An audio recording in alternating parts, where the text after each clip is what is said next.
terdapat dua museum yang menginformasikan peristiwa G30S secara mendalam, yaitu Museum Monumen Pancasila Sakti dan Museum Pengkhianatan PKI. Diorama pada Museum Monumen Pancasila Sakti menjadi medium utama untuk menceritakan peristiwa G30S, mulai dari persiapan, eksekusi, serta tindak lanjut pemerintah terhadap pelanggaran PKI.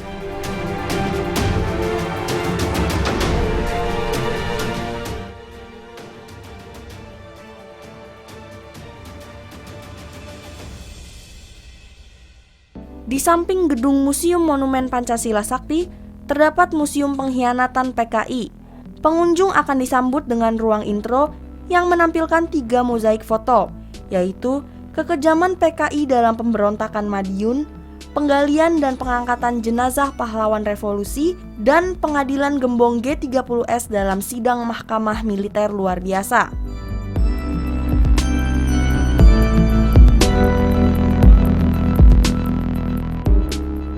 34 diorama juga ditampilkan di Museum Pengkhianatan PKI, menceritakan pemberontakan PKI di berbagai kota.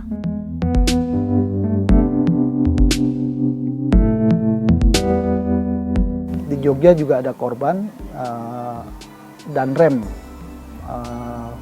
Brigjen Katamso, dulu kolonel, tapi dia dinaikkan pangkatnya menjadi Brigjen Anumerta, dan kepala staf koremnya yaitu Letkol Sugiono yang kemudian dinaikkan pangkatnya secara Anumerta menjadi kolonel. Selain mereka ada ya, tapi nggak terekspos dengan bagus gitu.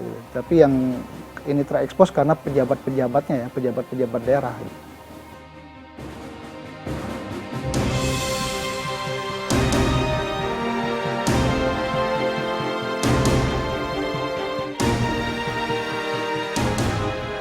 Ya, memang lapangan ini dijadikan tempat upacara setiap tanggal 1 Oktober.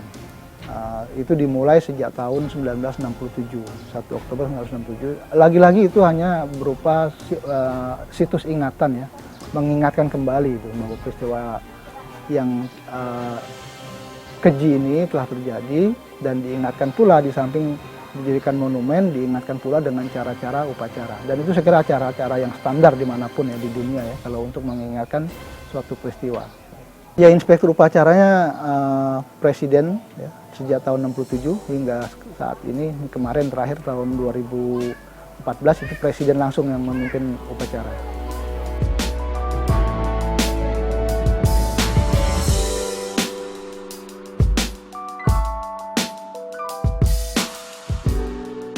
Untuk saat ini yang banyak mengunjungi kita ini yaitu pelajar-pelajar dari daerah. Jadi pada saat anak-anak kelas 1 ujian, nanti yang kelas 2, kelas 3-nya berkunjung. Tapi pada saat yang kelas 3 ujian, kelas 1, kelas 2-nya berkunjung.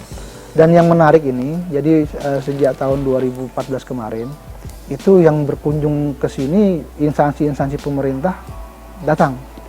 Jadi apa yang diharapkan? Harapannya ingin dari mereka yang saya tanya itu, bagaimana suatu karakter bangsa terbentuk, mereka bilang itu kan melalui sejarah. Dan dimulai sejarah itu dari mana? Nah, dia punya pikiran ya ke sini gitu. Bagaimana si pegawai-pegawai ini diingatkan gitu. Diingatkan bahwa ada tragedi seperti ini, lalu kemudian ini menjadi bagian dari ingatan bangsa. Dan inilah yang kemudian diinginkan, bagaimana karakter bangsa itu terbentuk dengan daya ingat atau mengingatkan, diperkenalkan dengan pahlawan-pahlawan yang ada gitu ya, museum-museum yang ada. Jadi yang menarik seperti itu. Kalau dulu-dulu itu kan lebih banyak anak-anak sekolah ya, apalagi kalau zaman sebelumnya diorganisir untuk melihat ke sini. Tapi itu sekarang sudah sulit ya, dengan era yang sekarang sudah sulit. Tapi akhirnya yang muncul kesadaran dari para guru dan para pimpinan instansi tersebut. Dan kami kedatangan mereka untuk tahun 2014-2015 ini ada peningkatan yang saya kira cukup baik dibandingkan tahun-tahun sebelumnya.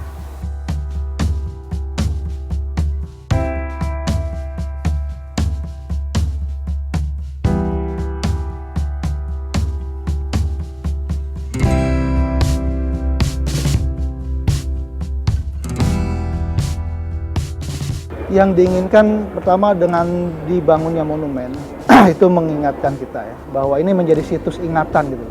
bahwa telah terjadi peristiwa tragedi yang menggoncang bangsa yang disebabkan oleh keinginan dari sekelompok masyarakat dengan berideologi selain Pancasila untuk mendirikan atau untuk memaksakan ideologinya dipakai kepada seluruh bangsa. Dan itu diingatkan bahwa ideologi yang seperti ini itu tidak bisa hidup di era atau di alam bangsa Indonesia yang sangat religius ya, yang beragama. Yang berikutnya, kenapa monumen ini didirikan? Itu sebagai arena edukasi, pendidikan. Kita diingatkan bahwa terjadi peristiwa tersebut dan jangan sampai peristiwa yang sudah terjadi 50 tahun yang lalu, tanggal 1 Oktober nanti, itu tidak lagi terjadi di alam Indonesia ini. Kita inginkan bahwa hidup damai, hidup tentram di alam Indonesia merdeka ini dengan di bawah naungan ideologi bangsa yaitu Pancasila. Itu sebetulnya yang diinginkan dan motivasi dibuat monumen.